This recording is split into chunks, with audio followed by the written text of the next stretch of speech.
कोई ऐसा बड़ा शहर नहीं जहां तेल 100 के पार नहीं ईंधन का, और कई शहर तो ऐसे जहां पेट्रोल 125 पार कर गया। और बालाघाट तो इसमें पूरे भारत में कश्मीर से कन्याकुमारी, असम से गुजरात तक हमेशा तेल के मामले में रिकॉर्ड बनाता है। बालाघाट को बैरोमीटर समझिए पेट्रोल तेल नापने का। और लगभग शायद ही कोई ऐसा शहर हो जहां डीजल भी 100 के पार नहीं चला गया हो, शायद ही कोई शहर बचा हो। रसोई में उपयोग में आने वाला एलपीजी का सिलेंडर, हो सकता है हम जो लोग बात करने आए हैं ना यहां, मैं थोड़ा विचित्र किस्म का आदमी हूं इसलिए बात कहूंगा जरूर, हम हो सकता है हम जो लोग बात करने आए हैं हम लोगों के लिए 150 रुपए का कोई बहुत मोल नहीं हो सकता है हमारे जहन में भी उसका कुछ नहीं आता हो, उतार चढ़ाव। ताहिरा जी के यहाँ, नाहिद के यहाँ, शबनम पांडे के यहाँ, उमा शंकर जी के यहाँ, हो सकता है, या मेरे यहाँ। लेकिन यकीन मानिए 98% भारत वो है जिसमें 5 रुपए का भी फर्क पड़ता है। 50 और 100 तो छोड़ो, 5 रुपए का भी भारी फर्क पड़ता है, भारी फर्क पड़ता है। इसलिए जब कोई विद्वान आता है और कहता है अरे भाई क्या है 2-4 रुपया बढ़ भी गया, ना 2-4 रुपया नहीं भाई, अभी भी ये वो देश है जिसमें आदमी सोचता है कि भाई मैं रिक्शा क्यों करूं, 2-4 किलोमीटर पैदल ही चला जाऊं, 10 रुपया बचेगा।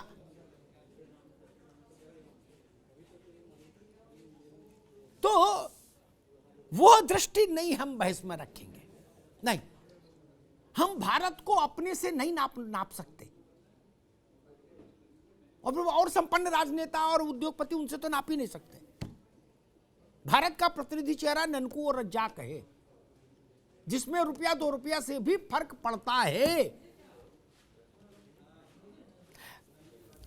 शबनम जी, मैं ऐसे लोगों को देखता हूं जो आज भी 2021 जा रहा है, उस भारत में भी, भारत की तमाम विकास यात्राओं के बाद भी, जो सुबह मोहल्ले के परचून की दुकान पर आते हैं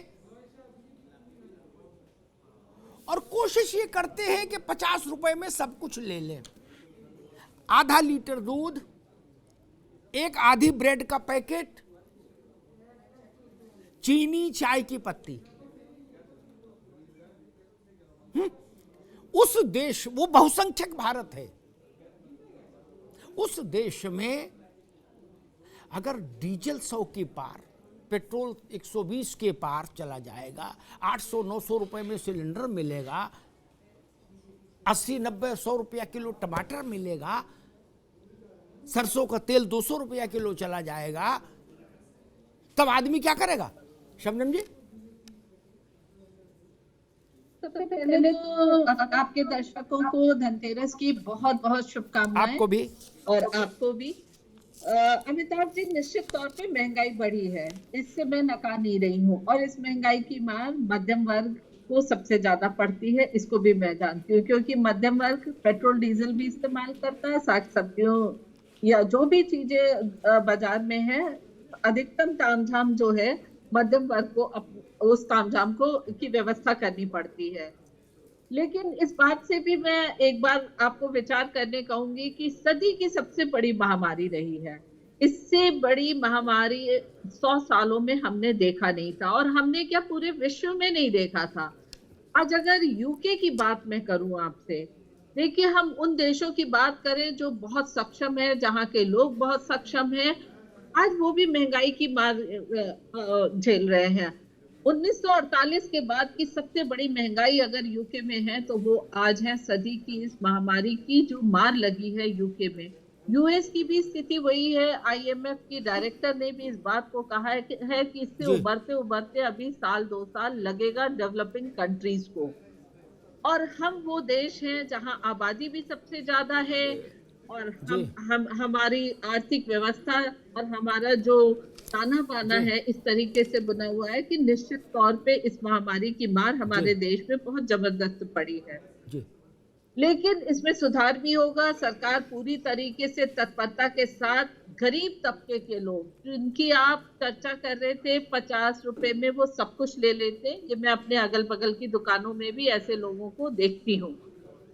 उनको सरकार ने जो खाद्यान्न व्यवस्था की इस दौरान में मुफ्त के राशन बांटा है, निश्चित तौर पे उससे राहत हुई है। कुछ आर्थिक मदद सरकार ने दी है, बृहद एक योजना चलाई जिससे ठीक। कि आर्थिक मदद भी दी गई है उन लोगों जी। को, उससे भी मदद मिली है।